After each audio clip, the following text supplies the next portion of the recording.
Good evening, everybody. Welcome to the Evangelical Dark Web. Tonight, we're going to be breaking down the 2024 election results. And I do got to say, a lot of W's, I think, in the last night. Overall sense of W. There is like one major category of L's, which I guess we're going to talk about as well. But for the most part, I'm pretty optimistic. There is a sense that, hey, we got a reprieve. And I think there is something that we can start a movement that lasts way longer than the next 4 years.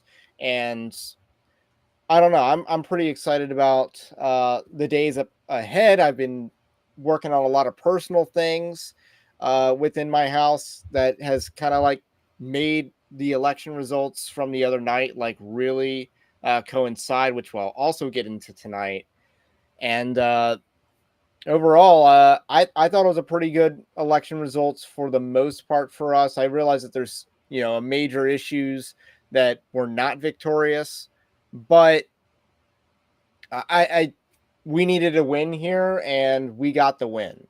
So I see you got the MAGA hat on, which I didn't know you had a MAGA hat No, until no, tonight. no. It's And funny. I had it by my desk the entire time. Ironically, it was sitting on top of Bertrand de Juvenile's On Power. So that's just the irony of that. Versus, whereas I have like John Calvin and Stephen Wolfe on my right, Bertrand de Juvenile's on my left. So yeah, again, I'm excited about the results from Tuesday. Yeah, there are some downsides, and we're kind of seeing a couple other downsides, and I guess the fallout in the world's slowest ballot counting process in uh, certain states. But overall, very good which night. states would that be? One would be Arizona. Obviously, there's some things. Maryland needs to be talked Yeah, about more for how embarrassing Maryland's election process is. So this is what I recall, and this is from the 2022 primaries. So, where I live, because it's not really where you live anymore, we had a very contentious state delegate race. And it came down, there's three chairs and 8 monkeys and 3 bananas. It was that contentious. So what ultimately happened was it came down to the mail-in ballots. But Maryland does not count the mail-in ballots on election night. Instead, they wait until Thursday. So the election's on a Tuesday. They wait until Thursday to begin counting them. And they might not even finish counting them on this Thursday. And so it'll wait until the next Thursday to continue counting them. That's when I believe that they continue counting the mail-in ballots. They will take an entire week off after already taking a day off after finishing their work on Tuesday night rather early. yeah, I know. I know. Like And then they'll count the provisional ballots, I think, another week after that. I think that's how elections work in Maryland. I could be it's wrong about that, but I know by law they are not allowed to count the mail-in ballots on election night or the day after. That's why you saw the Maryland results come in today. yeah, it is. It And it is looks pretty ridiculous. bad for Neil Parrott and Yeah, the MD that sticks. disappointed me. Yeah, I mean, he was up in the polls too. And then you just saw it slowly creep from like 3,000 ahead to like 300 ahead, and then Montgomery County was like 66% reported or something ridiculous. Yeah, because Maryland, there's a huge embrace of mail-in ballots.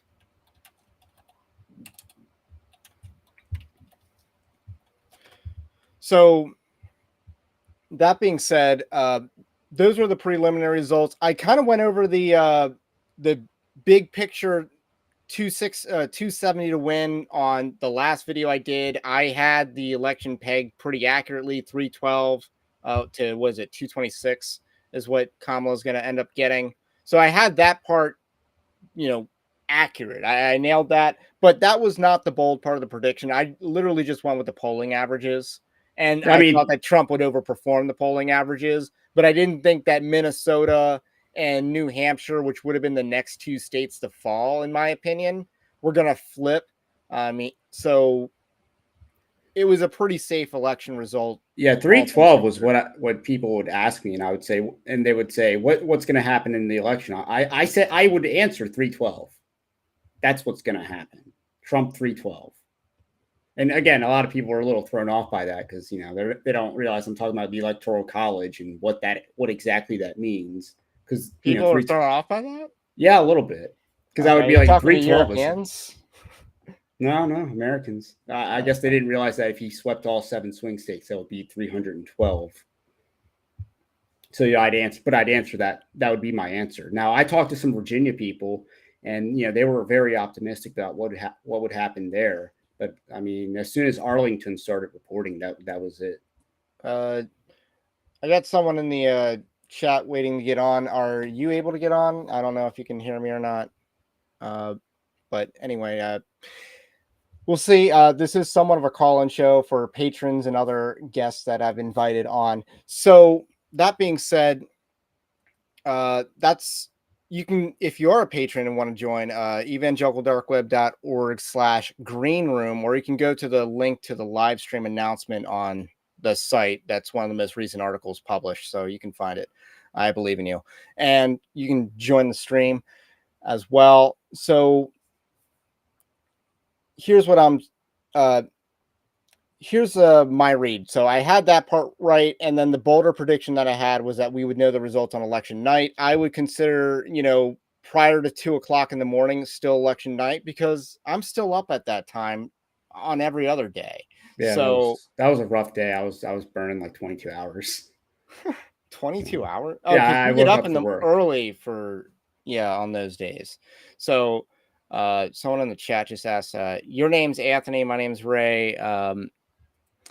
There we go. I sleep in late, and maybe I get up at 10 o'clock in the morning certain days. I got up at 10 o'clock today, which was kind of early for me. But anyway, so that was my result. I mean, was anything shocking about the 270 for Trump? Anything shocking about that at all? Like, was there a state that you thought he would get that you're surprised he didn't get? I mean, I might have been a little bit more shocked about Virginia and just, that Arlington was, as soon as Arlington started reporting, that's when it flipped in Kamala's direction after how the night was going so far. But once you see that even Virginia was incredibly competitive, that was kind of a nice little bellwether of how the rest of the evening was going to go. So Georgia, I chalk up to the election integrity laws that they passed. I think that plays a major role, and that's also why we knew the results rather quickly. I also get the sense that Pennsylvania was a little tougher, but I do think Trump campaigned well in Pennsylvania specifically. I mean, Republicans tend to do the best where they devote their funds to, when they actually devote their funds to a cause that's worthy. I mean, obviously, Larry Hogan getting a bunch of money and then getting schlacked by 17 points. You love to see that. But he got a lot of money that could have gone to Hung Cao out in Virginia, and maybe he could have outperformed Trump. I mean, Hung Cao, I mean, he should not hang up his cleats yet. He should run for governor because Winsome Sears ain't going to win. Mark Robinson did awful. And I don't know if that's his porno scandal or if he's just uniquely bad when the spotlight's a lot brighter. I don't know. I think people were moral cowards with that one, but I would have still voted for Mark Robinson. But I would have too. But at the end of the day, I don't think he did not run a good campaign. And I don't think based black is a strategy for the right going forward. It doesn't normally work. I mean, you had the one dude that they kept running in Michigan, I think. Well, he wasn't based. And no, he was not based. He turned out not to be very based at all. But nonetheless, it doesn't always help. And then people are trying to float Byron Donalds as a much more base figure than he was when he was willing to go Black Lives Matter and struggle session Ron DeSantis and agree with Kamala Harris on the whole curriculum thing. So that being said, it'll be interesting to see the new crop of politicians that arises out of 2024 in the election. And hopefully it's much better than what we're used to. So that being said, let's move on because I'm not really shocked by any of the results. I kind of predicted it. I mean, I think I saw the Florida line was like 8 or like 7.5% victory. He won by 14, right? Yes. So he overperformed in Florida by a lot. They should have had a spread on Florida. Well, that was the spread. It was like 7-8, and he beyond overperformed. So that was another shock. Yeah, I mean, I think he overperformed all over the place. I thought that Kamala Harris would underperform because at the end of the day, who are the people that are going to be motivated to vote for a diversity hire? I just don't see that happening. But to her credit, she did perform in line with Barack Obama. Take that for what you will. So there's a lot of interesting polling results that come out. A lot has been made about the religious vote. I actually wanted to play a part about, and this is going to lead us into the whole John Piper discussion that I want to have. There's this clip from Blaze that I want to show, and it's from their election stream, which is 9 hours, but we got the appropriate timestamp for the occasion.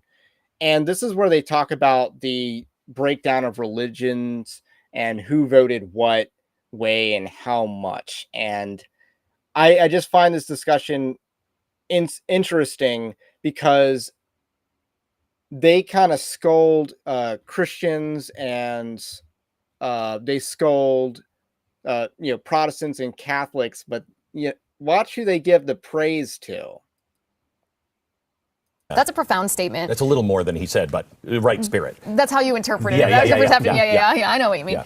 Going back to the religion thing for a second, the number of Catholic voters, and we should talk about the number of Jewish voters that are breaking for Trump too, because we're starting to get data about that. But there's two comments I would make about Catholic voters. First of all, your comments on social justice are correct, but it's like any Marxist redefinition of a word. Catholic social justice is putting the dignity of every human life first. Right. But then the infiltrators came in and they redefined it and tricked Catholics, and the Catholic Church, and this is a criticism that they well deserve, did not do a good job catechizing young people for decades. So they were very vulnerable to falling prey to the redefinition. You also had the Marxists down in South America. Yes, of course. That's what when I say the infiltrators, that's what I mean. But we also, what's interesting is going through the Black Lives Matter riots or going through COVID, what happened to our young men in this country? We had a spate of suicides like we've never seen before. We had a mental health crisis, and these young men who might have been ostensibly Christian, maybe they were raised in a Protestant household, turned to churches that actually then told them, you need to get a vaccine, you need to mask, you need to support these Black Lives Matter rights. It was wokeness when they needed God. Yes. And so what did they do? They started searching for the truth, and they found,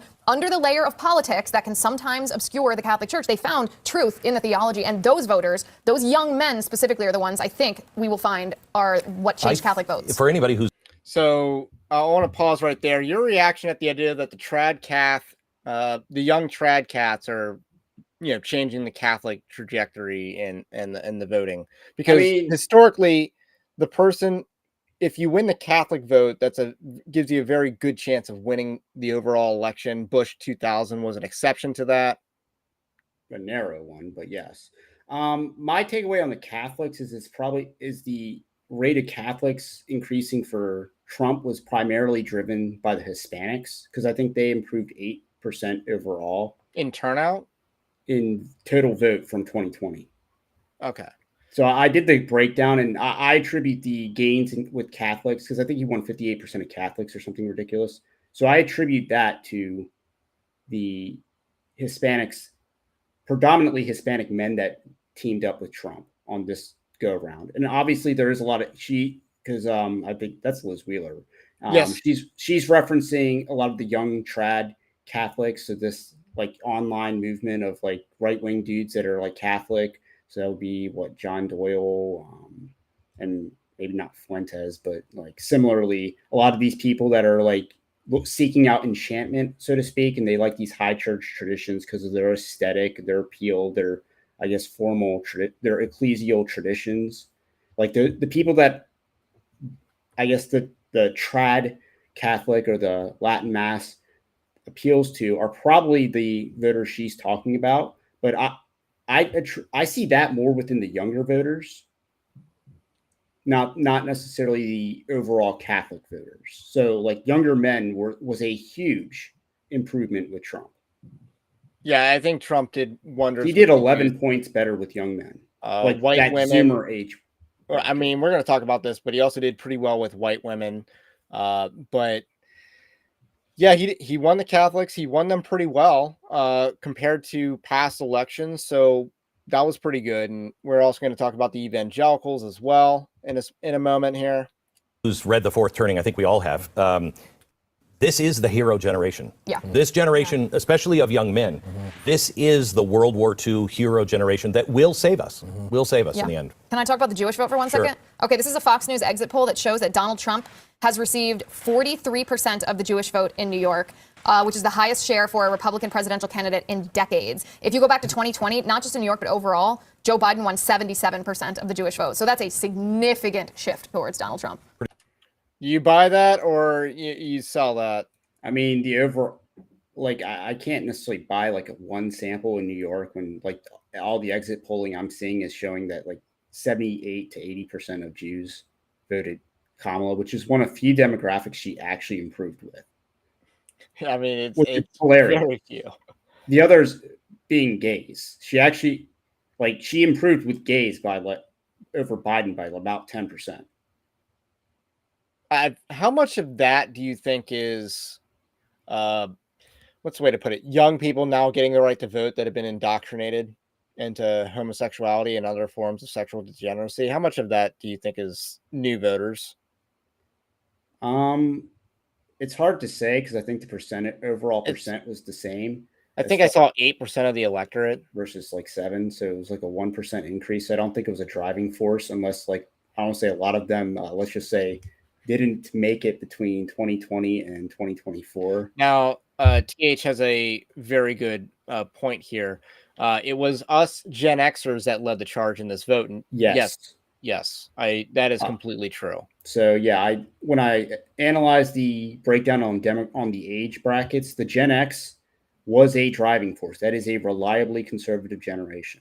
And the boomers, a little bit of boomer bashing, but if you look at the math doesn't lie, the boomers are trending liberal. And that over 65 might be more liberal because a lot of the silent generation are dying off.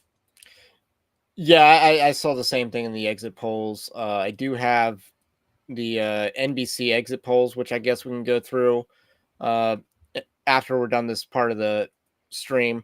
So let's just continue. We got a few more minutes of this one because I don't buy that Fox News exit poll for a second, because that is an outlier, or that one specific area that they showcased was an outlier.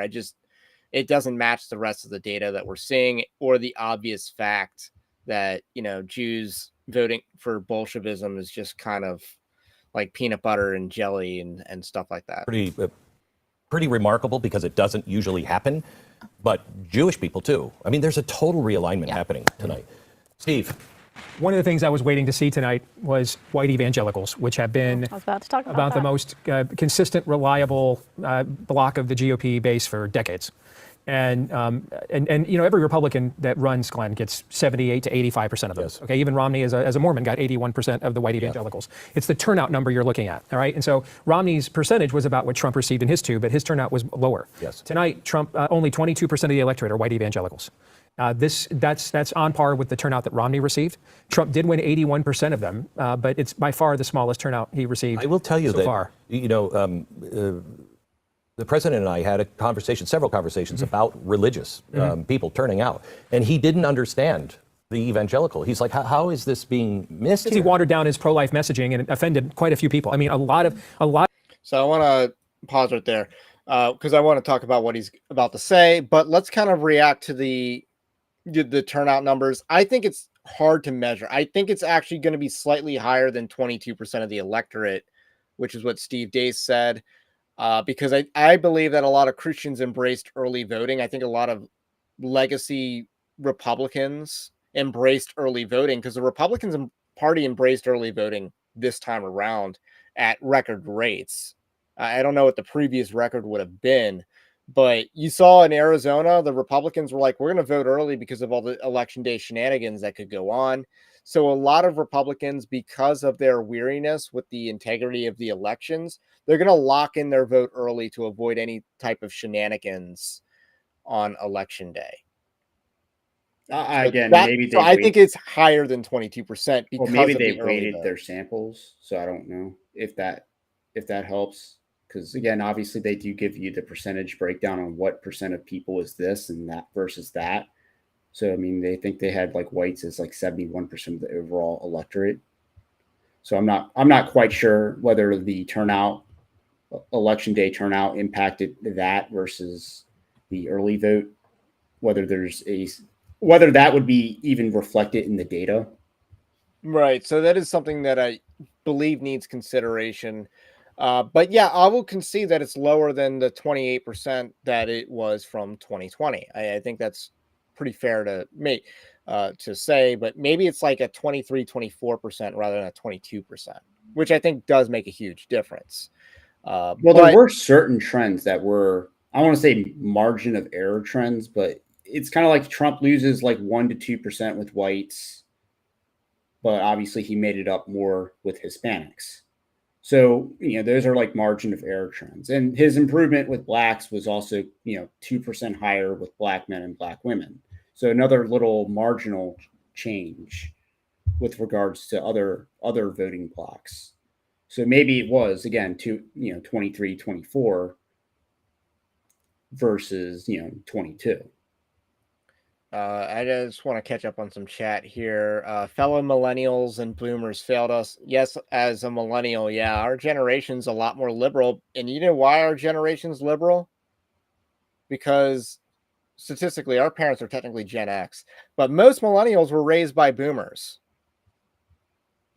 And that's why Gen Z is actually more conservative, because most of Gen Z was raised by Xers. So you're going to see that compound. But a lot of the millennials, in my opinion, are probably going to start trending more conservative. But again, they're going to be more conservative than the boomer generation, I think, in the long run. But you're going to have to break these these generational cycles.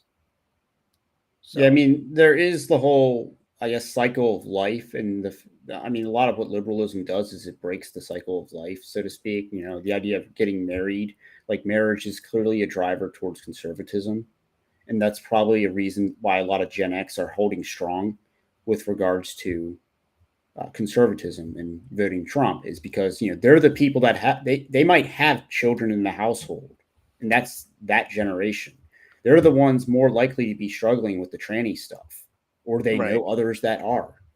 So this chat, there's no more, General Dove says there's no more pro-Israel politician on earth than Trump. I just think that's factually incorrect, because Mike Johnson, first of all. Yeah, I mean, he literally second of all, him. Trump and Netanyahu got beef. They have beef. That is, beef. You can watch this on a video of how Trump shook Netanyahu's hand. He's flexing on Netanyahu. He's doing a lot of domineering practices. He brings him in for a bro hug. Like, he's throwing him off his game. That's a dominance play. He's trying to dominate, and that's after he ignores him and shakes his wife's hand first. So, versus, and then compare that with Mike Johnson. I honestly think Donald Trump is a noticer. Well, I mean, he's a Manhattan businessman. I'm sure he's dealt with a lot of banks. Yeah. Yes. And Hollywood. He's dealt with a lot of tribes in his life. But have you seen the change in California district map? A lot of it went red. I don't know if it was a district map, or I saw the county map. Yeah. Well, I think I did see the district map. I'm not sure how official that is, but that does prove that Coachella rally was a good play. Let's see. You talk like Trump is a Christian. I don't think that's factually accurate at all. No, I would consider him more Caesarian in how he views religion as like public good.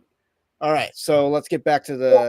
Let's talk about the evangelicals getting turned off by the abortion message. Well, let me get back to the Trump on Israel thing, because today we had the Nick Fuentes article, because Nick Fuentes basically came back out after the election, decided to start supporting Trump again, and it's like Trump is a shift in the more anti-Zionist direction, especially when you pair him with JD Vance, who literally goes on an interview and says that there's America's interest and then there's Israel's interest, and sometimes they're not aligned.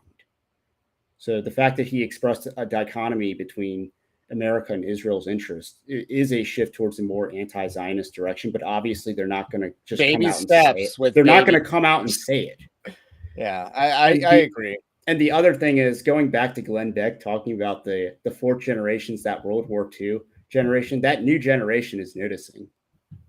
Like Yeah. that's the war. That's the They are World not War. as that's not a Zionist generation. Yeah, And that yeah, even that's who they're goes into going the to war with. church. Obviously, we're somewhat products of that. But you and I want to write this article. Obviously, there's no time for me to write the article on that. Christian Zionism is in a terminal state of decline. They are not winning over the next generation.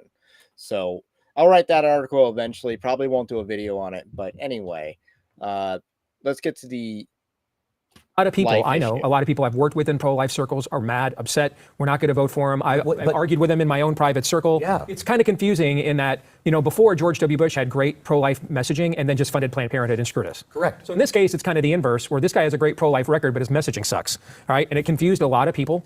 Nevertheless, But I can't understand. You have literally, I believe, a legitimate blood death cult on the other side. And not just that, it's something fundamental like, it's really hard to complain about Trump's watered down pro-life messaging when you're in prison for what you believe. I mean, there's like a very fun, but the reality is what white evangelicals did tonight, and I hate to say this because this is my tribe, and you're going to be hard pressed to find someone who has spent more time organizing this group around the country than I have in the last 15 years.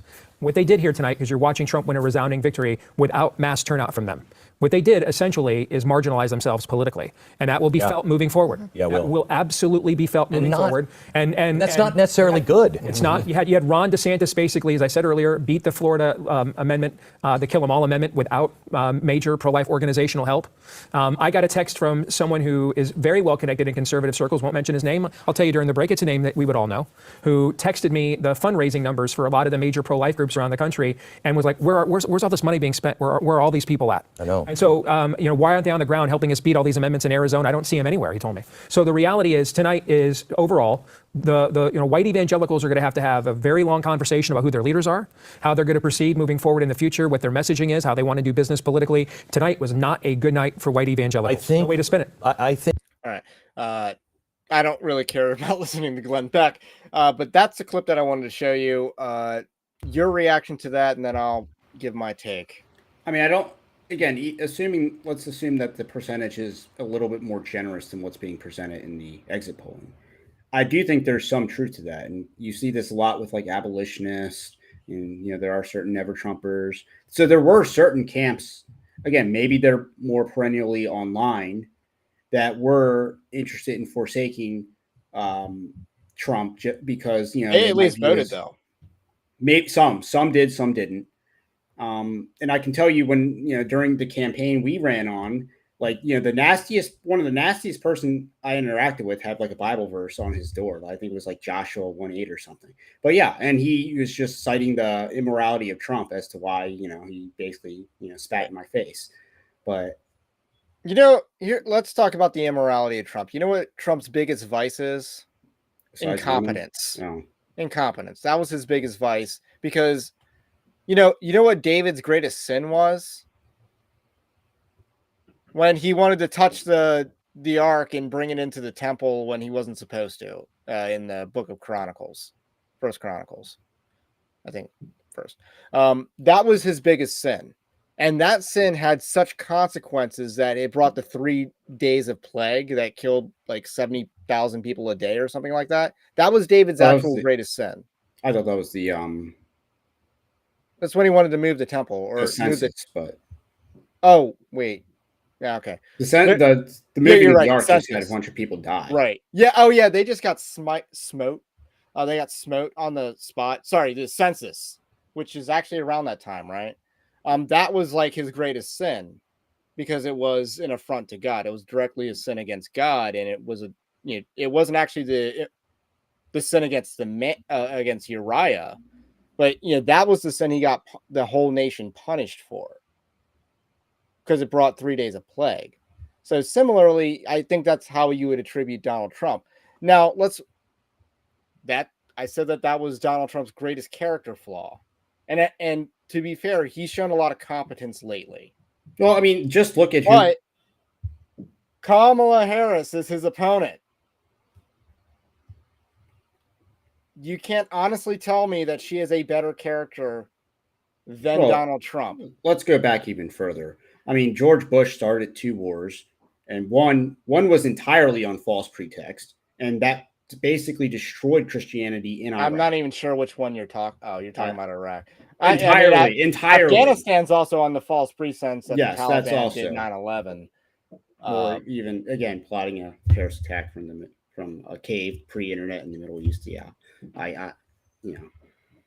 But so I think they're both on false pretense. And yeah, we didn't need to invade and overthrow a government in Afghanistan to combat Al Qaeda. That's just, and then 12 during the Obama administration, we're arming Al Qaeda in Syria. So I mean, Riddle me that. But I mean, we're going to judge character of like just presidents in my lifetime. Yeah, Trump probably has the best character. And again, I mean, you're Bill only Clinton. Yeah, I mean, a little bit more comparable. Yeah, Epstein Island, Bill Clinton, George Bush, Barry got better character than Trump. I mean, so again, if you're actually looking at the people, Barack that Obama, who actually held the office. lot of gay dudes in Chicago suspiciously died in December of 2007. And then his chef was saying, and then Mitt Romney, obviously flip-flopper, gave the country gay marriage. John McCain, dude, divorced his wife for a younger model, who I believe was married. He married rich in doing so. Was a liar. I mean, Biden's like an alleged pedo.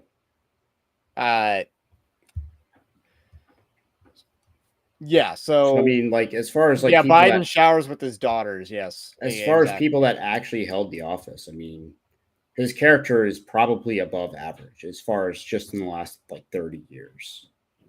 I mean, they're not all Richard Nixons. There, I said it. And you know what Richard Nixon was? Yeah. No, Quaker. And I wonder if that's why Futurama would always have him like, oh, when he speaks and gets all worked up. I don't know if Richard Nixon actually spoke like that or whether that's them making fun of Quakers.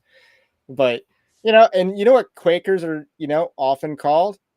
And they're supposedly is a string of Anabaptists. And here's the thing about Anabaptists, right? You have the splinters that the more extreme sects of Anabaptism, which would be the Amish, the Mennonites. I guess Quakers would kind of be in that vein as well. Like they're Anabaptists, but they're more on the extreme end of Anabaptism. But your normal everyday Anabaptist is more like John Piper. That is the Anabaptism that really is predominant in the church. So when Steve Deace is talking about we need to have a long conversation about who the leaders in the church are, John Piper's poster child for the problem here. In 2020, he was soothsaying. He was, saying, hey, you can vote for Democrat. It's okay. This isn't a sin issue or whatever, Christian liberty. So he's trying to soothe the consciences of people that are objectively voting for evil. Well, do that. I do think there's the flip side because I think a lot of Christians might have more of a libertarian bent as well. So, this is how you get, I think a lot of like, honestly, like the abolitionist types that might have like more of a libertarian bent where everything has to be like perfect or it's sinful or it's impure. So that, you get that sort of mentality in libertarian circles. There is an ironic sense of post-millennialists believe that things will get better, that the church will be victorious. And yet oftentimes it's a lot of post-millennial people that purity spiral about candidates. It's kind of difficult to work with. You got a lot of premillennialists. And again, Anabaptist, the original Anabaptists were premillennialists who thought that they could usher in the return of Christ. They failed to usher in the return of Christ. So they said, if we can't, govern and bring back the will of Christ, bring the return of Christ here on earth, none of y'all can do anything. And that's kind of been the pervasive mentality. And that's why a lot of Anabaptists oppose Christian nationalism. And you saw the one dude join the Moscow camp. Was it Joe or is it Joel Rigney? No. I can't remember.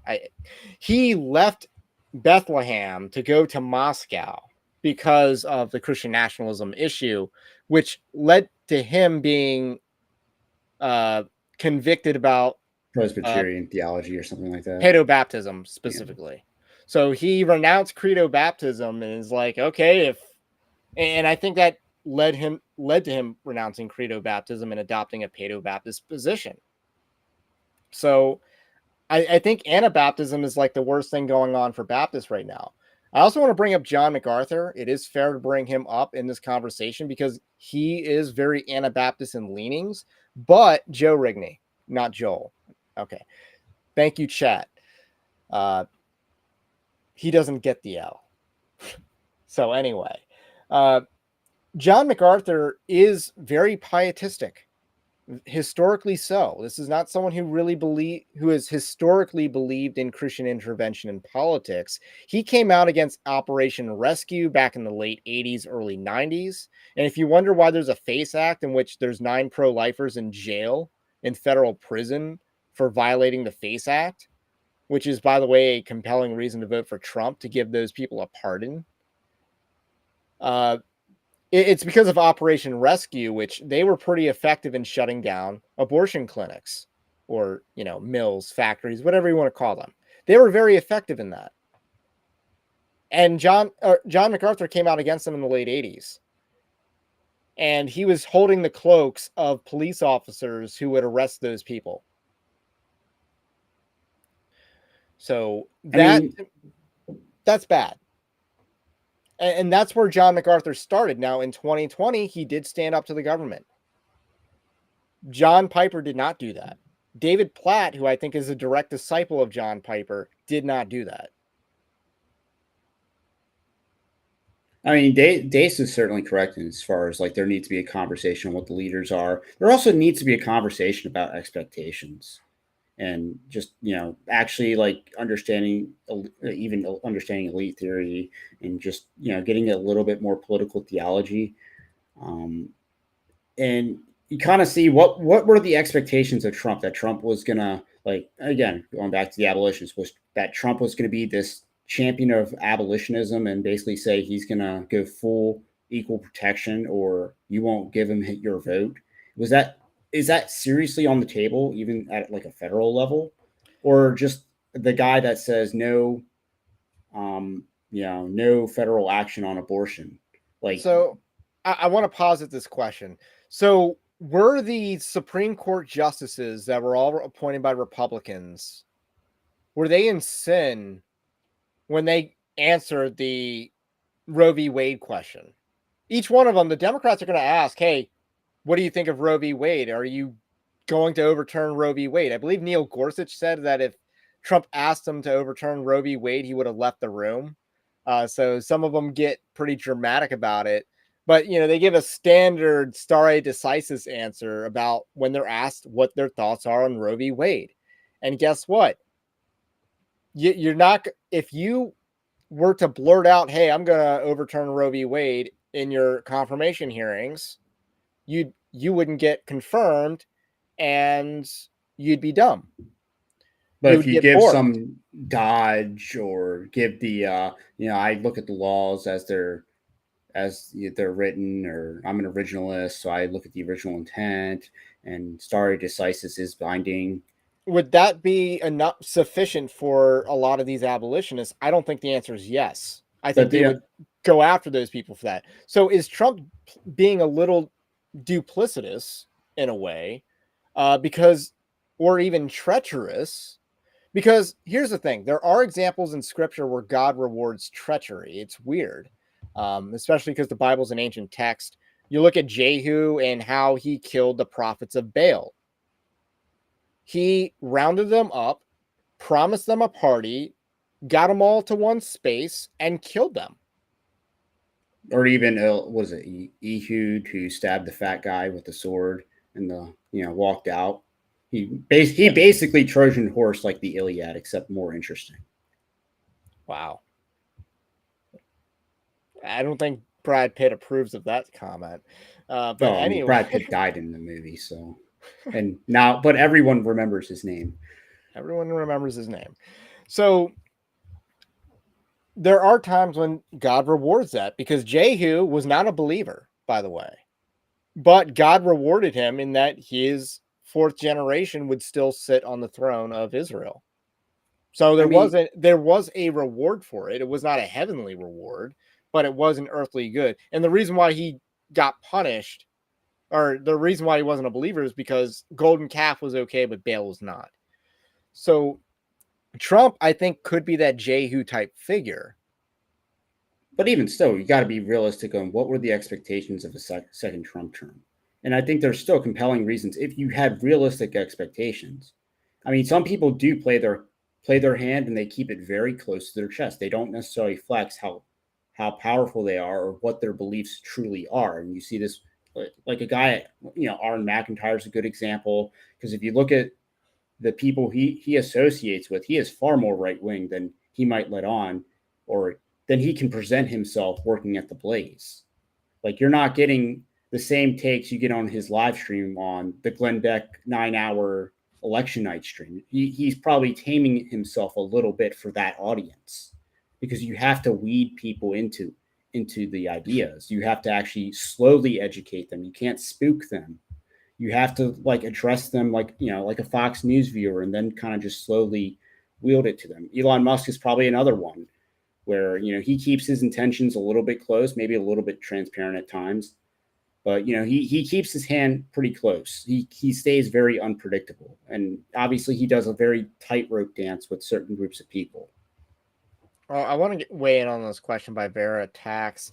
Yeah, I feel like Calvinist theologians and their adherents also go through this sovereign fatalism when deciding whether to vote for anyone at all, which I kind of feel the opposite. Like in 2016, I didn't really want to vote for Trump because of a lot of this mentality. I mean, there's also compelling reason to think that Trump would be a Mitt Romney, and Mitt Romney was just a terrible candidate in general. So I've become more Calvinist, and I've actually gone the opposite direction. So it's not true for me, but I feel like you might be right. But there is also I don't know a if measure of it central tendency bias. I don't know if that's the correct bias to call this, but I feel like majority of relevant figures in evangelicalism are Calvinist. So this is going to be an easier observation to make about Calvinism, because they hold most of the influence in a lot of evangelicalism. Like even Mark Driscoll is still tulip. Even if he's not reformed in other ways, he's still tulip. I don't know if sovereign fatalism is the term I would use. I mean, there's just a lot of, I won't say divisiveness, but you can easily light a match and start a fire. I mean, you can easily you see that all the time, even just on Joel various Webben issues. getting Joel attacked. Webben, and he's like a magnet for this type of stuff. So that mentality does manifest in a more political realm, with a lot of people that have these perfectionist, my way or the highway type ideas, or they're very rigid, but they don't understand that, hey, Trump is just more of a chess piece. He's a pawn to something greater. Now, again, I like the hat simply because it's the most iconic piece of American political paraphernalia, certainly in my lifetime, but that's what it represents. I mean, Trump is a unique Caesarean figure in American politics. And I want him to live up to the Caesarean figure. Yes. And the part that he's lived up to, because he hasn't enough, but the part he has lived up to is cheating death and escaping the Kobayashi Maru. He has lived up to that aspect of the Syrian mythos. I mean, if God spared him that bullet, I mean, even if it's not to save his soul, it could still have benefits for the country overall. And just look at his staffing personnel. So a lot of people, they dislike his first go around with the staffing. And Barron Trump helped him on that campaign. Oh, for sure. But again, that's the legitimate criticism. Personnel is policy. But look at what he has said. He has actually presented remorse for his decisions, and he has demonstrated a lot more preparation going into the transition to a second term. And that was very clear on Joe Rogan. If you had no other takeaway on Joe Rogan other than that he had concerns about staffing, and he clearly has a plan to deal with it. But look at it, who's in his corner. You have Elon Musk, who's the king of competency, who was able to do a lot of things in various industries that no one else could do. You have, obviously, there are rumors about Thomas Massey being Secretary of Agriculture. You have RFK. He would crush that role. RFK could single-handedly be appointed to FDA or something and improve the food supply. That thing you eat every day, that food we're supposed to consume every single day for daily bread. He could literally improve that. He could solve the obesity crisis, at least in children. That'll affect every single Christian in America.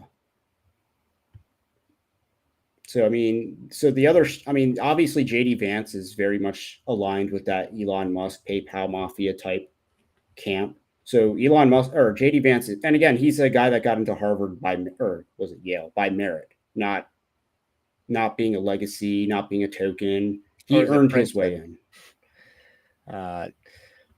Yeah, I mean, there is some inspirational or aspirational figures surrounding Trump. Even the more wacky celebrity endorsements that he's brought out. Not Kid Rock. Kid Rock sucks. But Antonio Brown and Le'Veon Bell. Just bringing them out in Pennsylvania, I think, was actually pretty good. It maybe turned out some the people that have a low propensity to vote. So that being said, so we kind of talked on the Calvinism question. Is this a case? Is it the case in an evangelical churches that the clergy are more liberal than the congregation? Yes, I think that is very true, and that's why we need to have the conversation about leadership. And that's why I'm naming John Piper, because a lot of leaders are influenced by him. Desiring God is one of the largest online ministries out there, especially if you don't count Bible apps. There's Got Questions, Desiring God, and then the Gospel Coalition. They are larger than the Gospel Coalition. And yet John Piper can talk about how gambling is a sin, even though there's no proof text in all of Scripture. And the idea of casting lots to determine the fate of God is actually kind of gambling. Anyway, and then he can talk about how role playing in the bedroom with your wife is a sin, but somehow voting Democrat is a complicated issue. Yeah, I mean, I feel like he's too old to give like advice on what is or is not acceptable. Or somehow if someone is trying to forcibly, YouTube speak, grape your wife, you won't use lethal force to defend her? That's that's Anabaptism, by the way. That is a clear Anabaptist non-violence pacifist that's often associated with the Amish and the Mennonites and stuff like that. John Piper believes that hardcore, but he has a broader mainstream appeal because he's a more mainstream flavor of Anabaptism. Yeah, keep in mind the flip side is that you had previously liberal people that are like kind of signaling or riding that wave. That you see that with like Josh Howerton following behind that Mark Driscoll footsteps and having a couple viral clips. You have, I think even Owen Strand was kind of like, joining the winning team yet again. We can talk about that in a second, or not in a second, but we can get to that for sure. I mean, the Big Eva meltdowns are quite hilarious, and maybe we can get into that. I don't know if you want to listen to Russell Morse speak, or maybe that should be a separate video on its own. But it's just incredible. You got David French, who's very much hurt by the situation. You got, actually, I want to play this by Mark Driscoll. He's having some fun. So I want to share this thing that he posted because it also involves John MacArthur. So he was trolling, and I'm actually here for that because I thought this was hilarious. There's some interesting articles in the last couple of days on the relationship between Mark Driscoll and Donald Trump. Have you seen those? Yeah. And that the evangelical interest in Donald Trump, the way has been prepared by Mark Driscoll for that. So what I believe you were trying to say is thank you. Thank you. You're welcome. There's some interesting... your thoughts on that? Yeah, it was good delivery. I'll give him that. I mean, Mark Driscoll certainly has that, like, I won't say naturally brash personality, which I guess he has a talent. Is Trumpian in a sense. Like, I don't think David Platt's talented as an orator or in any way. I don't get the appeal of David Platt. I don't get the appeal of John Piper. I think Christian hedonism is terrible. And yeah, not being able to tie your shoes, but having all these degrees theologically is just... I mean, I get why people like Driscoll. I'm not necessarily a fan of his... I like Driscoll. I think he's very flawed, but the dude is cooking.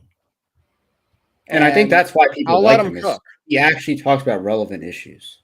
Exactly. Like,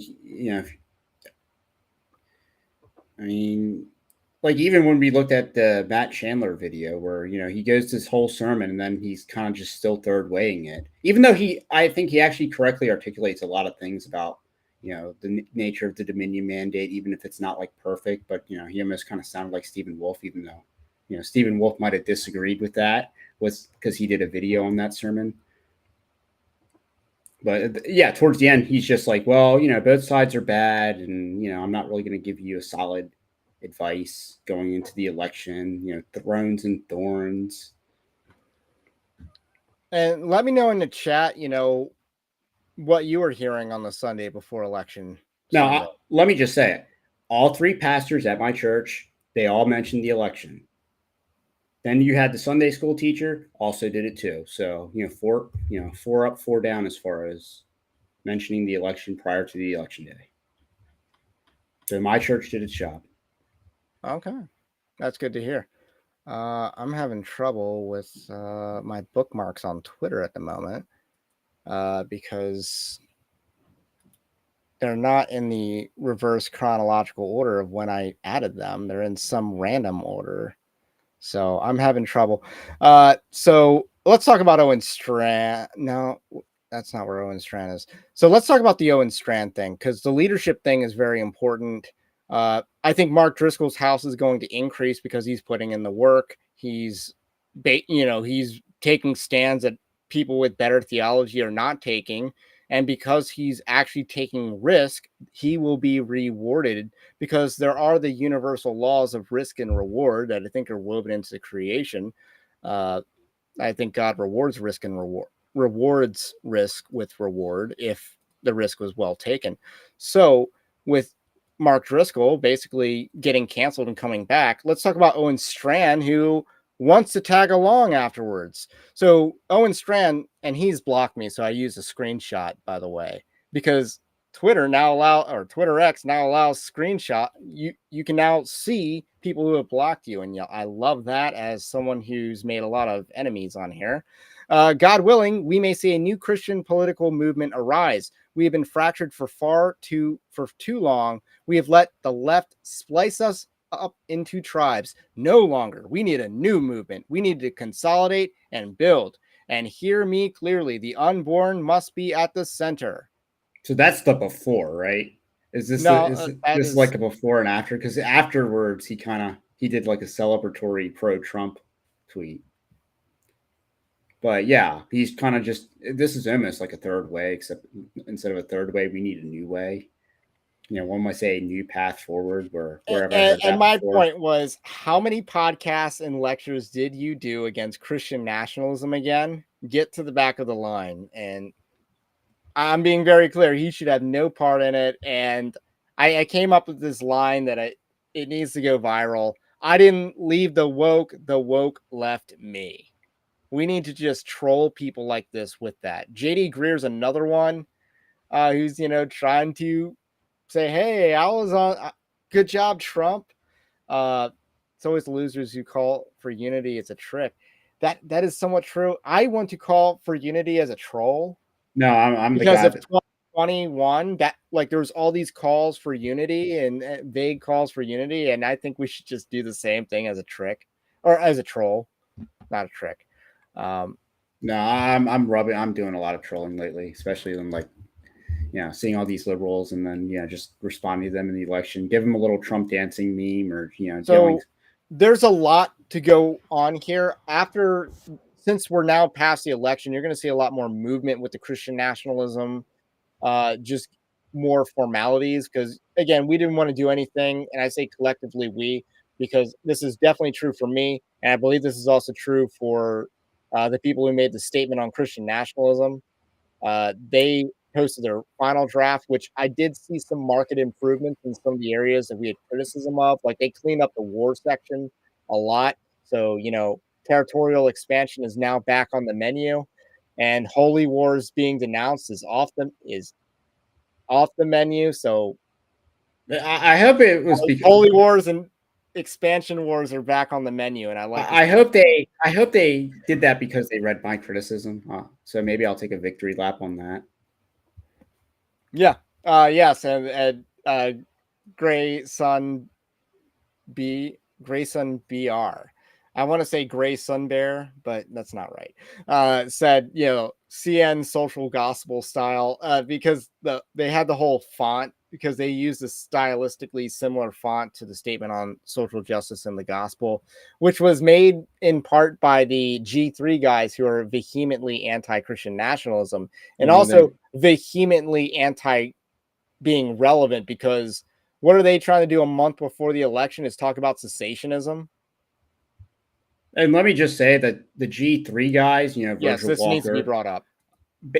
counter-signaled a Nebraska pro-life amendment, which narrowly passed with, I think, 53, 54%. So it did succeed. But he counter-signaled that. But at the beginning of the night, when like 50% of the vote was counted, the abortion rights amendment actually was ahead in the polls. So what would have happened was the downside risk to Virgil Walker. So can I pause you right there? Yeah, there were two competing amendments. Yes, this is one Nebraska. of them was a pro-life amendment. One of them was a pro-abortion amendment. Though because the amendments conflicted, the one with the higher percentage or more votes, I'm not sure which one, what was a tiebreaker, was going to win. Yes, so they both could get above 50% threshold, which was what was happening as the early on in the night. So you had people that voted for both amendments, or maybe they skipped one. I don't know. And so that's the scenario Virgil Walker was just totally ignorant of, despite living in the state of Nebraska. And he advocated that you vote no on both, so that they both fail to meet the 50% threshold. Because, it's legislating immorality, and it's legislating the current law, which is like a 6-week or 12-week ban or something like that, into the Constitution of Nebraska. And yeah, though the pro-life amendment succeeded, at the beginning of the night, it looked like it was going to fail, and then you would have enshrined abortion. It's just like that. And you had actual church members, like prominent church figures, who influence other pastors counter-signaling that pro-life amendment. And then but even still, it only passes with like 53, 54% or whatever the percent was. You needed that thing closer to 60. So to really have a mandate to pass further anti-abortion legislation in Nebraska. So that, again, there are certain people that really can't be a part of the conversation, in my opinion, or leading the conversation. I think this has to be a layman-led effort for the most part. And I know the people on the statement of social justice, people on the Christian nationalism and the gospel statement, they waited until after the election because they didn't want to cause a distraction for Trump. I'm waiting until after the election because I don't want to cause a distraction, and I don't have the time. Well, yeah, but they dropped it the day after, which just makes no sense from Well, I think it makes sense from hey, we waited until it was prudent to do so, and we did it. I don't know. We're still relishing in the victory. And we still need to really do our post-game analysis as well. Yes, we can do review game film. We can do the review of the game film, but I did want to let me bring up this. Let's start off reviewing the game film right here. The top 3 demographics that voted against Trump: Black women, 91%, Jewish women, 88%, and the gays, 86%.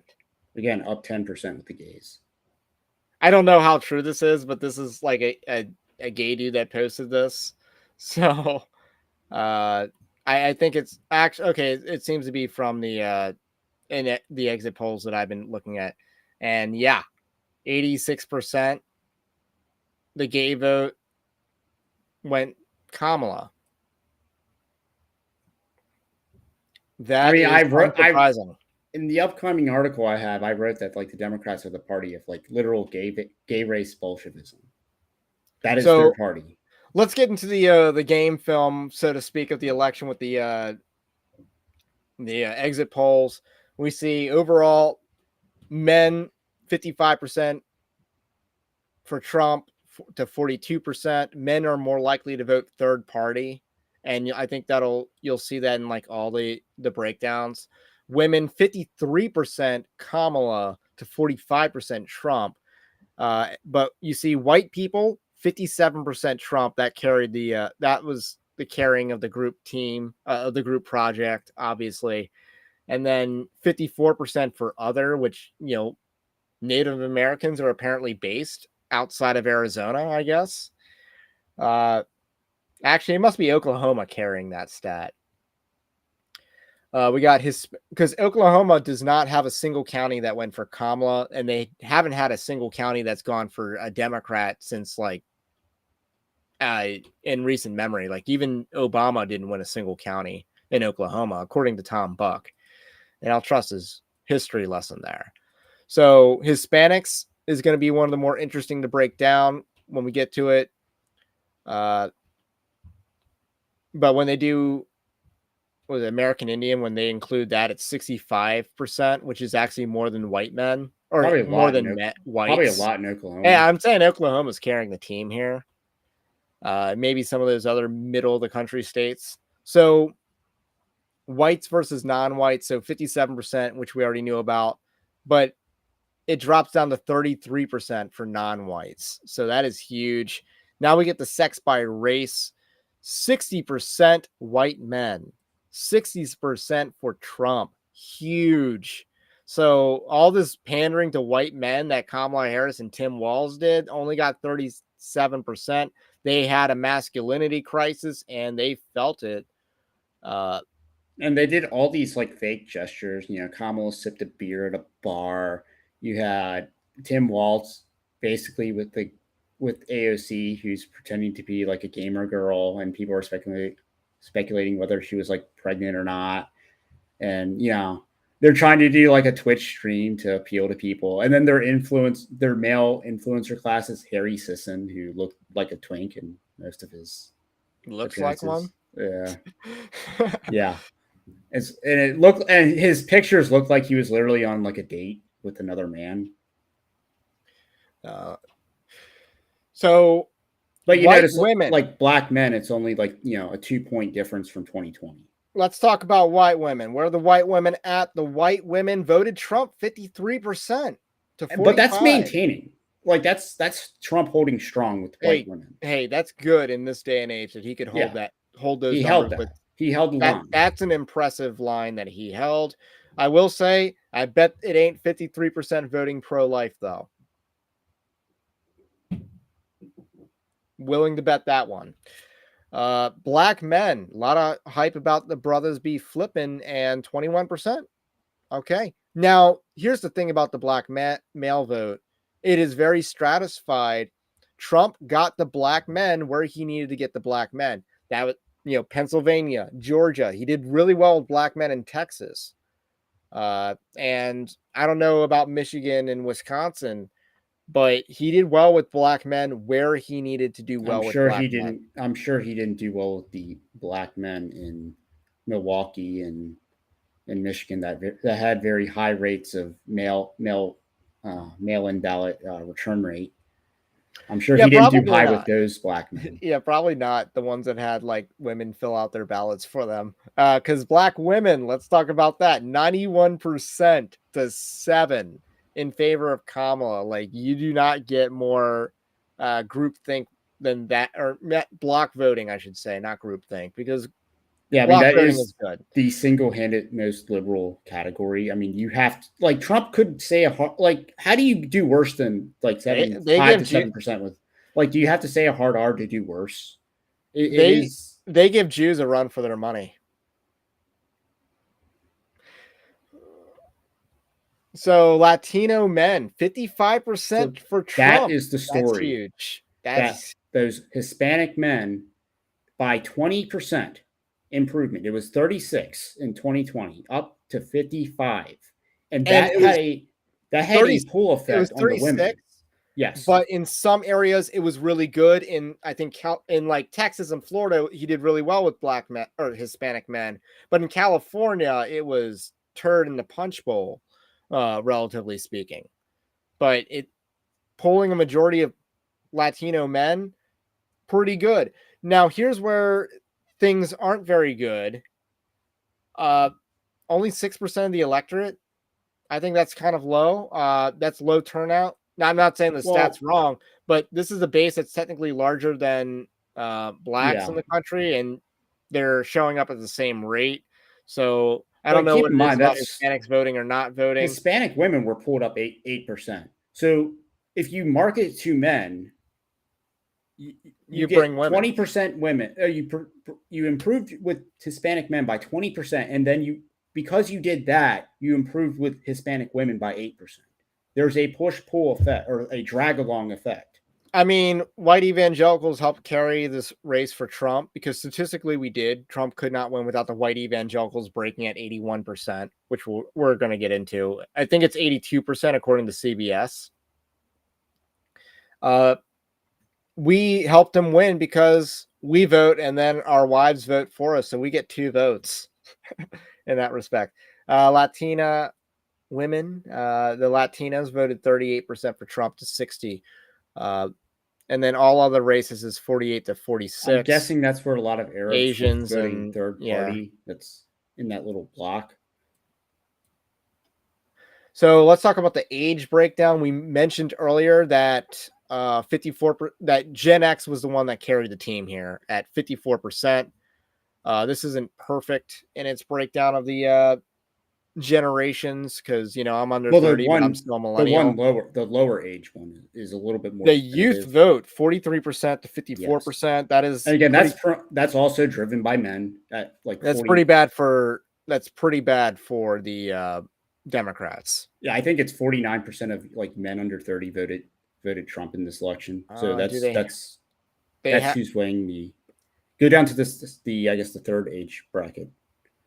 So 42%, that 18 to 24, those are Zoomers. Yes. 42% up from 31% or 31 or 32%. So that's about a 10, 11 point improvement just in one cycle. And then we got improvement. That's the effect of going on those podcasts, of doing Joe Rogan. Whispering. Yes. That's the Barron Trump effect right there. And as you get older, it gets more and more right wing until you get to the boomers, where he dips down to 49%. So once you're above 40 to 64, you're in Trump plus territory, which is the largest part of the electorate except for the boomers at 65 and over, which comprised 28% of the electorate that voted 49% for Kamala. And it's 49-49. So she didn't decisively win that. But again, Trump was trending upward with age until that generation. Age by gender is where we're really going to want to see. 18 to 29, 49 to 47 in favor of Trump. A lot of third-party votes going to be in that because of idealistic people. Again, been there, done that. Never voted third party, though.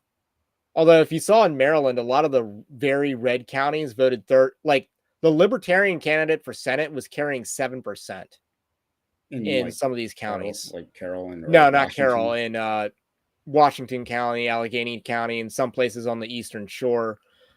Deep red places in Maryland that aren't very populated. This Libertarian dude is pulling 7%. He was too degenerate for me, too open borders for me, so I wasn't going to bite.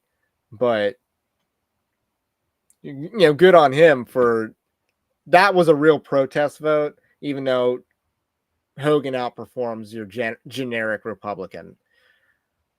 Let's see.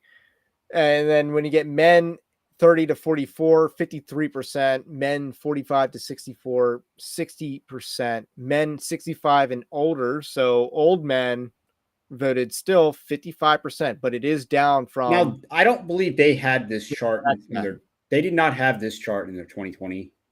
So I don't know what the comparisons are, but I do know the unmarried woman was down 2%. So there is maybe a slight improvement. Maybe that's just because you have more like base Zoomer girls that are coming of age and they're hitting that demographic. And maybe you have millennials graduating into the next age bracket, but I don't know. Women, Trump still improves with age with women again until you get to the 65 and older crowd, where it's 54 to 45% in favor of Kamala. And then, but overall, like he wins the Gen X women as well. So he wins 50 to 49, very split majority, but he loses 30 to 44-year-old. So he loses the generically millennial woman, 54 to 43. That's pretty bad. And then he loses the Zoomer women, 61 to 37. But again, that chart details a lot of the bifurcation on gender, as Yeah, well as just by race, as well as the masculinity crisis. But young Or the white, marriage crisis, I should say. Young whites tied at 49%. So that's male and female tied at 49%. Yeah, so that's going to be a very contentious breakdown as far those as are the frat bros that voted for Trump. And actually, I'm included in that too. So part of that 49% in favor on the good side there. But and then it only goes up from there for whites until you get to the boomers, and it's less conservative. So it peaks at 62% with the Gen X whites. So that's huge. The white dudes for Harris messaging did not strike or score at all. Blacks stayed 15% for Trump. Yeah, that's across all age brackets. Across the age brackets until you get very old, above 65%, 65 in age. Then he dips down to 5% support. But solid support there at 15% across the age brackets up until 64 years old. So that would kind of show you're not necessarily appealing more or less to like younger versus older blacks. It's just, whether you have the right person. Latino is also similarly stable. Yeah. He's averaging 47% across, and then until he gets to the old, and it drops down to 41%, and then all others is 46 to 48% in favor of Kamala. So college educated, I think Trump did not improve with never attended college. That was one of the areas he didn't improve. Yeah, I didn't quite compare to all these. It's a less important stat in my mind. Because at the end of the day, gender is the biggest. Yeah, gender and race are the gender, race, and religion are the three biggest drivers in general. And what you're seeing in this cycle is that Hispanics are now a swing vote on the table. And white people are waking up. And yeah, I mean, or at least it's that stable, but certainly the youth are, the youth gone wild is what I write is, the youth have gone wild. Oh, you got an article on this, Common? Yes. You sign up for the newsletter so you don't miss it. There's your plug. So let's see. Wait, I want to see college educated women. White women college graduates 57 to 41 in favor of Kamala. But Trump wins white men with or without college degrees. So nice job, Trump there. So again, that's that 18 to 29 bracket. Let's see. Income. The rich tended to go for Kamala until you get super poor. Not shocking. Yeah, a lot of those affluent okay, let's get to California. That. Labor union broken was pretty close. Yeah, but I mean, this union counts as a labor union, so that's actually very good if you consider that certain public unions and teachers unions are everywhere, versus like an auto union, which is situated mainly in like Michigan. And so let's talk about the religious vote. Protestant, 63% to 36%. This includes mainline. That's about a 5%. That's about a 5% increase, I think. Or maybe that was 3%. I don't think this includes Mormons, but it might, which it shouldn't. But Mormons also aren't electorally significant outside of 3 states, just being real. Catholics, 58% to 40%. That is huge for Trump. That is a huge 18 point. So he improved. So 63% is up from 58. So that's about a 3%. That's a it's what was that? Your mic is cutting out. He's up 3% with the Protestants. He's up 11% with the Papists. 11% yes. with the Papists, 3% with the Protestants. That's that Hispanic vote that really moves the needle. 11% with the Papists. So let's talk about the Jews. 2% of the electorate, and they don't vote third party, as you can see. 78% to 22% in favor of Kamala. They are the reverse lone bulwark. They're not going to get a more solid demographic than that. They are even more liberal than the atheist at 71% to 26%, who comprise 24% of the electorate. That's pretty concerning. And then something else, I don't know what's included in something else, but it's 10% of the electorate. Religion among white voters. So white Protestants were at 72%. Again, that includes mainliners. Jews now count as white for this, I guess, but it jumps up to 80%, I guess. Yeah, I found that let's talk weird. about white evangelicals. This is where you get the 22% of the electorate from, but they voted 82% in favor of Trump. I mean, Stephen Wolf. I guess it was 81% according to CBS. Stephen Wolf is vindicated yet again. Yes, he got a lot of crap for that.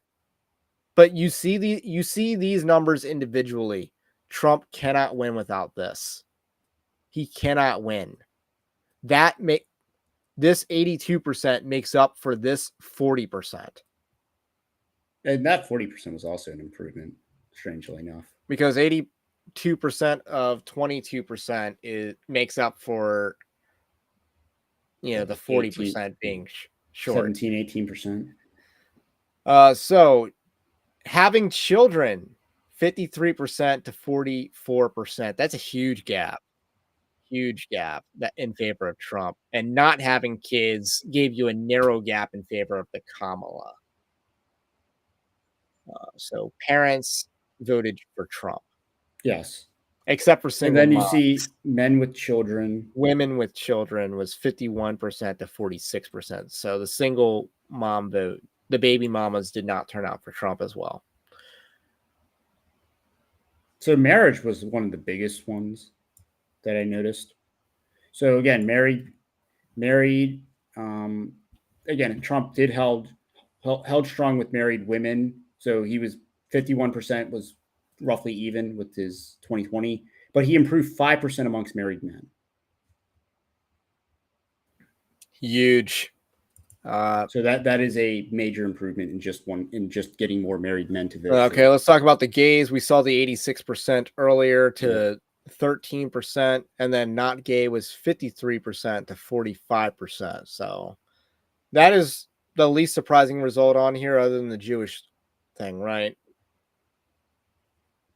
I mean, I'm surprised that the Jewish thing and the increased about lone 10%. bulwark. We're going to give evangelicals some love here. The lone bulwark being 82% is fantastic. Good job. Excellent. Good job, church. I do want to make a broader point about that, because there's a lot of talk about election season being divisive in the church. No, the church was pretty united. We were very united on this election. 82%. We were pretty united. Don't let the pastors talk about dividing the church. It's the pastors that are introducing division by saying that you can go both ways, or that there is division when there actually isn't division. 82%. The biggest division in the church is whether to vote or not whether to vote for Trump or Kamala. The church was quite united on the Trump if they voted. Veterans, 65 to 34%. Not very surprising. First year you ever voted. New voters, Trump won new voters and old voters.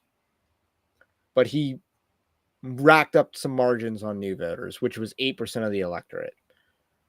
Condition of the economy, again, if you thought the economy was good, why are you voting Republican? Like, who are these 10%? Yeah, some of these questions towards the bottom I thought were a little strangely worded, especially when it's like, list these 5 things and which one is most important to you. So the people that voted for the economy, or the people that said the economy sucks, they obviously voted Trump. And I don't know how you can look at the economy and say it's good. How do you feel about the way things are going in the country today? Enthusiastic, 89% for Kamala. which issues matter the most. Foreign policy. Apparently, Trump won that vote, which I guess it has to do with keeping the country out of wars. So Trump won those people, and the I mean, again, neocons voted with Kamala. not a large bracket though. 4%. But I imagine the people that think nuclear war is the biggest issue are gonna go with the Trump. Abortion, yeah, it was a losing issue, and I don't mean that we shouldn't be pro-life, but if you can't win on the issue, pretend like it doesn't exist until you get in. And that's what Trump should have done, and that's why his messaging was terrible, because he kept talking about it. I mean, in his defense, I mean, it kept being brought up, and the Democrats were going to bring it up at every opportunity and every debate, you're going to have some kind of question about abortion. So it's kind of like an unavoidable, I won't say landmine, but if you're storming the beaches and you're taking shell fire. The state of democracy is viewed as the largest issue, and that was 34% said the state of democracy, whatever that means, and that went 80% Kamala. Whereas you can see that the Republican issues being the economy and immigration and even foreign policy. I don't. 32% said the economy, 34% said state of democracy. You hate to see that. So it just shows you what the Democrats were running on was basically January 6th and abortion. Apparently, Democrats also think that Kamala has good judgment. I mean, I guess she knew how to, navigate into office. She knew which men to spot and to help out. Now, the Israel question is interesting. I mean, 30%. There's no way that was 30% of Republicans saying that the U.S. support for Israel was too strong in 2020. I think that is a major jump if we were to retroactively poll that. And perhaps that does reflect a change in what the Republican, because again, you had a lot of people that say not strong enough. So I'm not sure what the percent was, but I think there is going to be a generational division in there that's just not necessarily reflected in this polling data just yet. Man, is there a question about mass deportations? I mean, there actually might be, because you'll see that Democrats want more amnesty somewhere in the poll. So most Democrats are saying that there should be some amnesty versus Republicans who want mass deportations.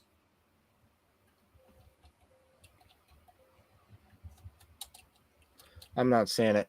So I guess that's all we got for today. I mean, he got the white suburban women, which is off talk about for 6 years now. 53% he won them. So I think collectively we owe white women. We got to give white women some credit here. They did their part. Hey, look, white women are the best type of women, and that might get a lot of ire from like the people that are so against.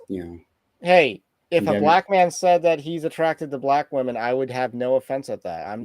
But apparently, I'm not just talking about in politics, but also in dating. White women are the best women. Speaking for myself. Well, I married a white woman, so I guess I'm not white supremacist enough, because they all have like Asian girlfriends. JD Vance got JD Vance, yeah, he got Indian, and she's pretty for sure. That being said, questions. What else do we want to talk about tonight? Let's give some. Oh, we did get a super chat. Let me talk about that. The Bishop of Railway for $5 Canadian. How based is Moscow being this November? Not. I mean, I'm deliberately not paying attention. I mean, let's be real. Back during COVID, the Moscow mood was really like elevated. They're actually standing for something. They were actually getting things done on the ground level. And, when Harvey Dent says you live long enough to see yourself become the villain, I mean, the Moscow mood lived long enough to become a LARP. I don't know if it's a complete LARP, but I I'm not gonna pay attention to No Quarter November. I'm just not Yeah, gonna give it much.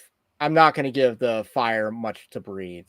yeah. I mean, you spent all your months bashing White Boy Summer, which is like, if you want to talk about the biggest plank in your own eye, condemning White Boy Summer with your No Quarter November. I mean, and it just makes no sense. You're going against the energy of the culture. You're basically chastising the potential male like demographic that you should most naturally appeal to.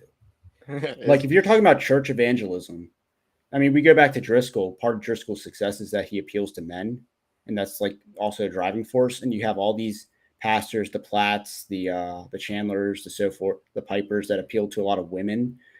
And so the feminization of the church is a failing strategy. But if you actually had a more masculine approach to evangelism, a more masculine approach to ministry, that you see that with Driscoll being rewarded, but you also see that being the most fertile ground. Yeah, here's what the statistics will show you. I'm trying to remember what the cutoff year is. I believe it's 1995. So people born 1995 onward, male or men are more likely to be in church than women from 1995 onward, birth year. Before that, it's women more likely to be in church than men. That is a huge shift. So someone's going to appeal to that. And I think Mark Driscoll, again, he's cooking. So I say let him cook. I like what I'm seeing out of him, even though he's not perfect, even though I disagree with him on some theological issues. And I'm keep in not mind, going to counter signal when he's actually taking bold stances that pastors with better theology should have been taking this entire time. I mean, I haven't written it yet, but that would be my advice to the abolitionist camp, the pro-life camp. How do you turn the ship around? You're taking L after L.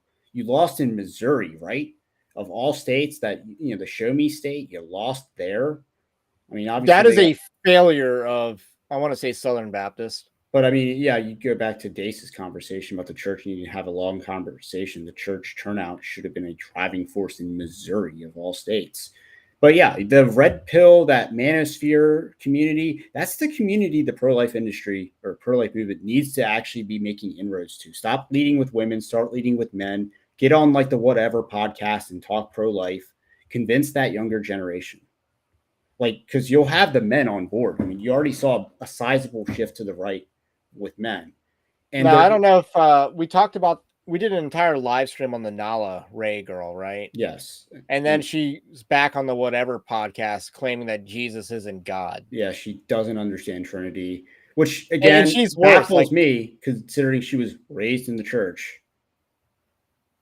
She's like, what Bible are you reading? It's like, how on earth do you read the New Testament and not come away with Jesus saying that he is God? It's like all over the place. Anytime he preaches with authority that they are amazed by, it's because he's preaching as God. They're not just, oh, he's a really good speaker. That's not why they're amazed. That's not why they've never heard anyone teach like Jesus has taught before. It's because Jesus is teaching and preaching with the authority of God. It's that level of I am God that they are not used to hearing. Yes. Because they are used to hearing, you have heard it. I say to you this, you have heard it said this. I say to you this. They're used to more of that type of dialogue, which Jesus does also use. And then Colonial Moonwalker says, and I think we brought this up earlier, Blair White's about to pull a Nala Ray. It's like, yeah, I don't know if you saw. I saw you comment on that. Yeah, I'm like, hey, count the cost. He needs to count the cost. And it's worth it. But I mean, yeah, it does show that it's going to require a lot of repentance and very noticeable repentance. I mean, again, you see a lot of these high profile. How many of them are really taking the time to do more discipleship, to be ministered and mentored? And obviously, I don't think Nala has good influences in her life regarding Christianity. I thought her husband would be better than this. I think her husband's kind of a little bit of a fruitcake. And I don't mean in like a gay way, but just he's out there. Well, And I mean, he married her, so I guess that's kind of out there. But yeah, a little bit. Same thing with Russell Brand and some of these other guys. Russell Brand, I at least believe is genuine, even though he's extremely flawed. I think I'm gonna give him the benefit of the doubt. Kanye, he's more convincing than Kanye, who it's like I want to believe,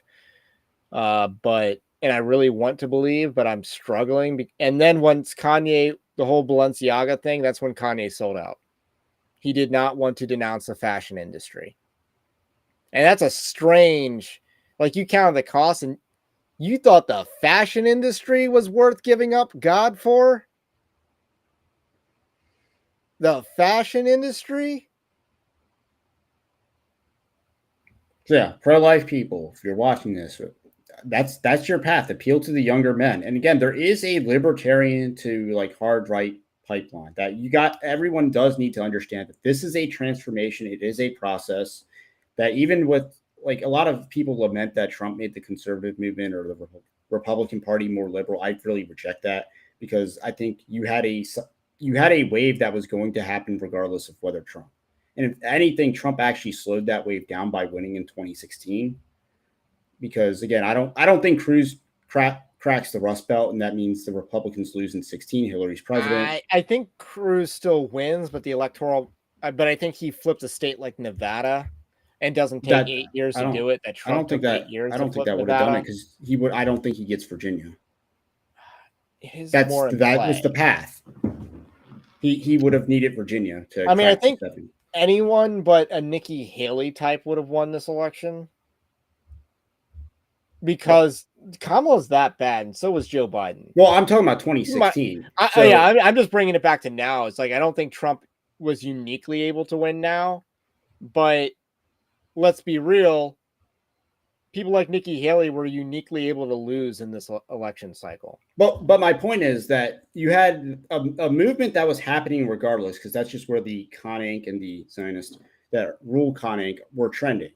Right. But as that younger generation's coming to age, a lot of them are going from like a neoconservative to libertarian to like now they're coming out more paleocon on the other side. That's a transformation. It takes time. And that trend should be improving in the next 4 years. So the Republican Party could actually reverse course on a lot of social issues, as you're seeing with support for gay marriage going down, trending downward. So you have positive tailwinds on your side. And remember, we drive the change. The politicians react to it. Like meme culture is incredibly right-wing. And again, it helped Trump get into the White House with talking about the Haitians. I mean, the fact that Trump's literally they're eating the cats and dogs. They're eating the cats. They're eating the dogs. So yeah, him doing that, he's reacting to meme culture. Our influencer network, contrary to what these big evil types are saying, like you and Noms have no influence. No, they do, and they are. And JD Vance, especially, is an example of he's very interested in the online right wing space. And I think there is a chance. And so is Barron. That the younger guys are able to make the Republican Party more right wing because once they come out of that libertarian bent, they're going to be so based. Good. They're good. They're going to be so based. We are going to turn your son's based, and there's nothing you can do to stop us. So yeah, COVID broke a lot of people's priors in terms of their political thoughts. So 2022 election did that because there should have been a reaction for COVID, and then there wasn't. And I'll say this about Trump: he failed in 2022. He should have been more on the ground helping candidates out. He did not. If you want to run for president in 2024, act like it and be the leader that you needed to be during that midterm election cycle. And he just wasn't. And that's why I was very skeptical about Trump in 2024 because he wasn't being that leader. But he has since emerged. He has actually made some course corrections, even on the abortion thing. He at least did the bare minimum to support the pro-life side of the Amendment 4. So he did the bare minimum in opposing Amendment 4 in Florida, which, yes, it took some clarification to get him there, but he did react to our he did react to the broader criticism that he received for waffling on that issue. We got to reward that to some extent. So those are my thoughts. Any questions coming in? So yeah, be optimistic. Again, a couple articles on the pipeline. I'll eventually write the pro-life abortion analysis on how to, like, going through that young men, and that'll probably be a lot more fun than standing outside. Oh, so you got me. Places. They did a live stream attacking me for the article you wrote. You got any thoughts on that? I don't know if you watched it. I did not. I saw the clip, and they're arguing over whether the Bible is extreme, which I'm saying extreme in like the political vernacular extreme, not like, and that's not even making saying a moral judgment on whether I'm not saying extreme is bad. bad. I'm not even saying extreme is bad, but yeah, you took but an they hour. took it that way. They needed an hour to, I guess, redress a 2,000-word article. Those 2,000 words.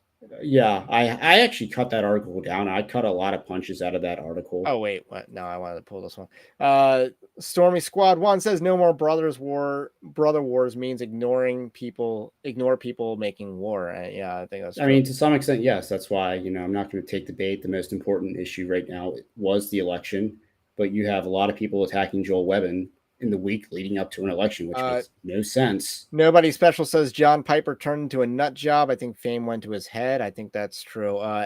Some guy says Martin MLK Jr. thought extreme was good. Oh, thank you. What would they think of that? Thank you for bringing this up. Guess what day of the year is the Trump inauguration? MLK Day, January 20th. MLK Day. That is call it Trump Day. The post-war consensus is taking a major L.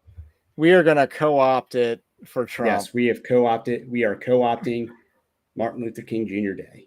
For Trump and also for God in this case, because MLK is an idol that needs to be smashed because he was a heretic. You heard it here first if you didn't hear it already.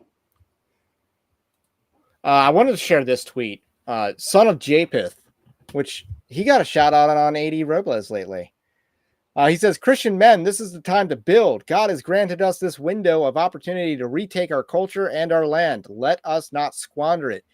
We may never get another opportunity like this in our lifetimes. Start a business, plant a church, write a book, run for office, launch a podcast, start family worship at home, lead a Bible study. Man, I got to say, first of all, I've done some of those things. I'd like to highlight the fact that I've written a book as well, Winning Not Winsome, 10 Commandments of Spiritual Warfare. What's pretty interesting about the book, I'll plug the book, but then I'll get into more reacting to the thing. Actually, let me finish what he said. So he says, may all that we do take every thought captive to obey Christ, citing 2 Corinthians 10:5, build, create, grow, establish. So I want to talk about the book, because what's interesting about Winning Not Winsome is I go after John Piper, perhaps one of the most. I don't really talk about Tim Keller as much. I talk about John Piper for being woke, because John Piper is extremely woke, by the way. And I bring the receipts in. It's his own words. It's his own writing. And I've done videos and articles on this, but I talk about it in Winning Not Winsome. So it's relevant to the live stream as well. So I've written a book. I have run for office before. I've not planted a church, and I don't want to plant a church. I'll just be real about that one. And I've started a business or two, or however many I've actually started. Evangelical Dark Web is technically a business. And then I plan to launch another business this month. I'm not going to talk about that on this stream, but big things are happening. Big things are happening, and this is the opportunity to do it. I was in the back of my head, I am banking on Trump winning with these plans that I've been making. So that's part of the reason why I wanted to vote for Trump, because I want more money so I can do more good with it. I certainly took advantage of the election betting that Robinhood issued. I bought a couple hundred contracts. I don't like Polymarket though, because they play. No, Robinhood did options trading on Trump. They did, but it was also based on Polymarket. Yeah. Well, I cashed out. I think it was an API. I'm not going to cash out at 97. I want that 99. No, I didn't cash out yet, but I made bank. Yeah, I didn't make. I actually placed a bet on Trump. I what I got like minus 165 odds for him. So I got those odds on Trump. And that's probably So where I got the most this return. question came up. I don't think we addressed it. So I heard someone say that, well, again, the question is, will the Jew turnout for Kamala in this election shake the Trump administration from simping for Israel? Now, again, we already kind of mentioned that, he's not exactly buddy-buddy with Netanyahu, which, again, if you're wanting an anti-Zionist administration, I mean, being anti-Netanyahu is like the next best thing. And you should be very grateful for Yeah, they got beef. He was so, but the other thing is, if we're just looking at a staffing standpoint, and I noticed, like, again, a lot of people said in his speech, he didn't necessarily, he maybe gave more of a generic, thanks to God or God bless, but he didn't necessarily like praise a lot. He didn't praise the. He didn't give the Oscar speech. He didn't give the Oscar speech in which he praised certain groups of people. So I do think, he's probably not going to have as many as, Joe Biden did in his administration. And again, I think a lot of the people he's already signaled to staffing are more disinclined to be friendly with the Israelis. So like Elon Musk and even RFK is not necessarily he's not really a friend to them. Yeah, it'll be interesting, the staffing decisions. I think that's unless we got any more questions coming in, but otherwise, if you like this kind of content, do also subscribe to the channel, to the podcast. If you are new subs help with the channel's growth the most. That's what every YouTube algorithm will show you. And also check out evangelicaldarkweb.org/join. All this is linked in the description below. That's our patron-like system. Have a blessed day.